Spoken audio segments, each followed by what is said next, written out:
यवतमाळमध्ये पोलिसांनी मोठी कारवाई करत विद्युत तार आणि मोटार पंप चोरी करणाऱ्या टोळीचा पर्दाफाश केला आहे।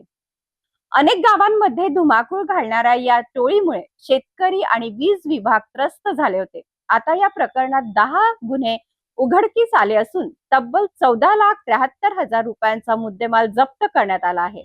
वणी आणि पांढरकवडा उपविभागात गेल्या काही दिवसापासून वीज खांबावरील अल्युमिनियम तार, शेतातील सबमर्सिबल मोटार पंप आणि केबल वायर चोरीच्या घटना वाढल्या होत्या। स्थानिक गुन्हे शाखेने गुप्त माहितीच्या आधारे शेख समीर शेख अनीस, सय्यद अली सय्यद गुलाब आणि एका विधी संघर्षग्रस्त बालकाला ताब्यात घेतले।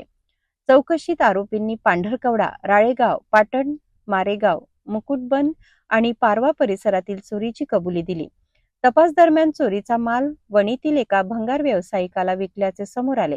त्यानंतर पोलिसांनी छापा टाकून सुमारे 1190 किलो अल्युमिनियम तार, तांब्याची तार, मोटार पंप, केबल वायर आणि गुन्ह्यात वापरलेले वाहन जप्त केले। या कारवाईमुळे एकूण 10 चोरीचे गुन्हे उघडकीस आले असून पुढील तपास सुरू आहे। यवतमाळ पोलिसांच्या या धडक कारवाईमुळे मोठ्या चोरी रॅकेटचा पर्दाफाश झाला आहे।